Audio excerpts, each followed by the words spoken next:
Another E3, another disappointed fan base. This year, Animal Crossing fans, with their much anticipated Animal Crossing Switch being delayed. Hey, it's only delayed till March 2020, and we didn't get any news since the original announcement trailer in September 2018. So if we got a release date during E3 2019 in June, it would have been holiday 2019. So basically, it only got delayed for like 3 months. And that's why I want to talk about this. That's very interesting that it only got delayed for a small amount of time. Dodo, as someone who hasn't played Animal Crossing, you will never understand our pain. I know. You guys have been waiting for a home console Animal Crossing since 2015 with Animal Crossing Avivo Fest. I'm kidding, since 2008 with Animal Crossing City Folk on the Wii. The last true Animal Crossing in the series at all was in 2012 with New Leaf on the 3DS, which Reggie is still playing to this day in retirement. So I understand why a delay of even 3 months is such a letdown. And I do know your pain, because I'm a Metroid Prime fan, and Metroid Prime 3 came out in 2007, before City Folk even. And Prime 4 got delayed for who knows how long since it's getting built from the ground up. I also have a video planned talking about the case for Metroid Prime 4, so if you like what you see, make sure to subscribe, help me out, you know what I mean? Nintendo rarely delays games these days without really good reason. Recent games that have been delayed that come to mind is the aforementioned Metroid Prime 4, which got delayed because it's being rebuilt from the ground up by a different studio, and The Legend of Zelda Breath of the Wild, which got delayed because it was also set to be a launch title for the Nintendo Switch, so they had to repurpose the engine to work on a new piece of hardware and optimize it for that system, as well as making all those changes backwards compatible to the Wii U version.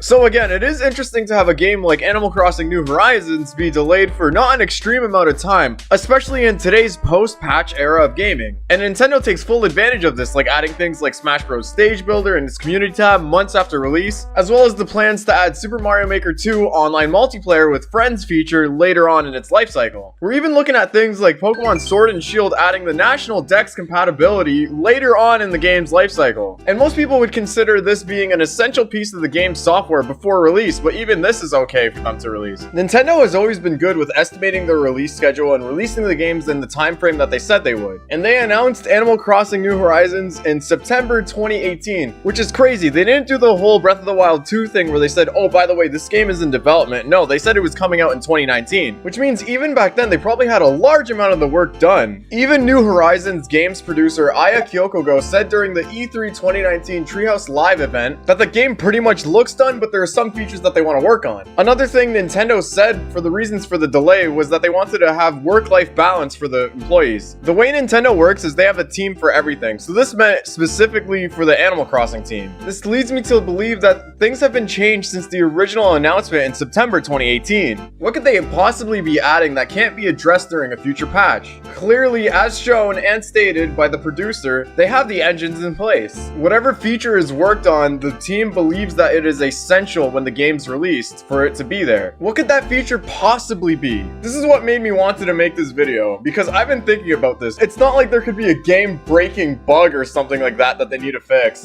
and really something that they couldn't add post-patch. Nintendo's under a lot of pressure too right now by shareholders, because they didn't sell the number of Switches that they were projected to sell during this fiscal year. Nintendo cared more about the integrity of their games and their employees' health, and pulled a hose mad on the stock market. One of the reasons why I love this company. When lead programmer Hisashi Nagomi was approached at this year's E3 about the connections players would have between NPCs and IRL friends, he stated this: "Since I became very involved in development during the N64 days, the core concept of the game was to try to bring as many people as possible together. The way people communicate has continued to evolve throughout the series, with the latest version having both local and online play. The way people communicate evolving was the biggest thing that stood out to me." There's one massive thing about communication that wasn't addressed during 2012's New Leaf. And that's the fact that due to production costs going down and accessibility increasing, everyone has smartphones these days. And what's a new feature seen in Animal Crossing New Horizons? Why, everything you do is through an app in your smartphone. Your inventory, crafting is an app, calling a new player is an app. There is expected to be many more features that you can do in New Horizons through the apps on your phone. There's even a whole thing about you being a new islander receiving a phone from Nook Inc., and that device being a part of the lump sum of bells that you're indebted to him. With Nintendo's recent advancements in the mobile industry,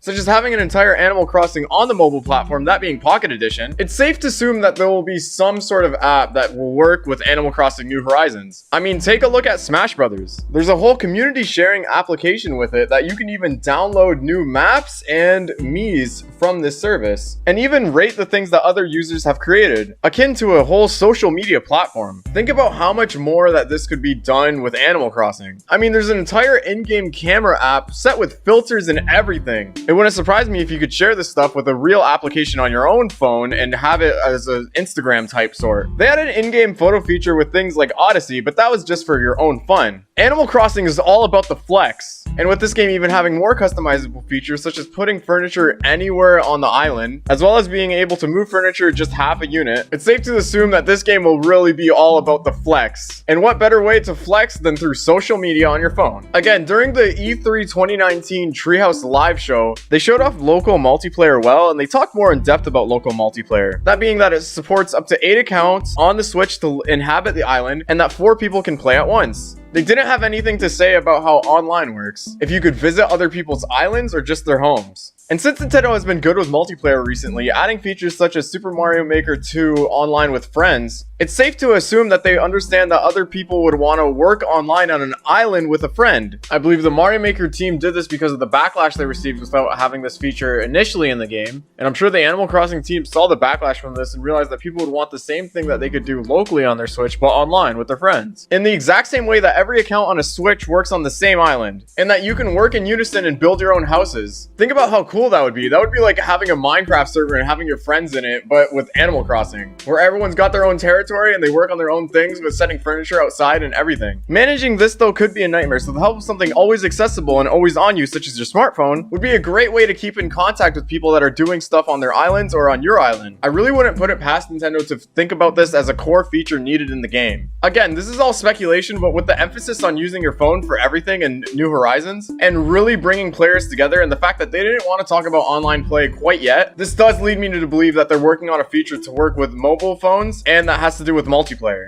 Think a more developed social media platform that the Smash Bros community has. Okay, now I know what you're thinking. I'm completely pulling this idea out of my ass. Why would this cause a delay? Again, the way that Nintendo works is each team working on an individual game has a separate team. There's a 2D Mario team, a 3D Mario team, a remake team, a 3D Zelda team, and an Animal Crossing team. Most likely with Nintendo wanting to take up more space on your phone, such as the Smash Ultimate app, and as well as Pokemon Home to be able to transfer Pokemon between games. Not all of them though. At least for now. I think we'll get the national decks in a future patch, again, seeing that they're responding to backlash as well. And I think that sometime during development, Aya was approached by the higher ups of Nintendo to make her team work on an app, because we're starting to have apps integrated with all the Nintendo games. Like, I wouldn't be surprised if they took the current Mario Maker site and just put it on an app for Mario Maker 2. And when I talk about Nintendo moving into the mobile space, I'm not talking about standalone games like Mario Kart Tour and Animal Crossing Pocket Edition. I mean apps that are actually integrated with the gaming experience. It just seems so obvious with the way that things are going at Nintendo and the gameplay design philosophies of Animal Crossing to have something like your mobile smartphone be integrated with the multiplayer, and how you communicate and share things with people, such as achievements or of course to flex. Again, Nintendo doesn't do this too often, and with the nature of Animal Crossing and their vagueness of online play during E3, I'm gonna guess that they're working on a feature that's baked into the core multiplayer itself. Something that they can't just add in a patch and that they feel is essential for the game at release. Something that they hadn't anticipated and that was added to the workload later. But with something in the workload being injected at a later end of the cycle, that would double time the work of the team, which is why work-life balance was taken into consideration. But I do think that they were on schedule until sometime from the original announcement was added, that they wanted that feature in there before the game was released. And I'm gonna assume it has something to do with online play. But with 8 people on an island and online, I think there is a lot that could be done. And for everything to revolve around a smartphone,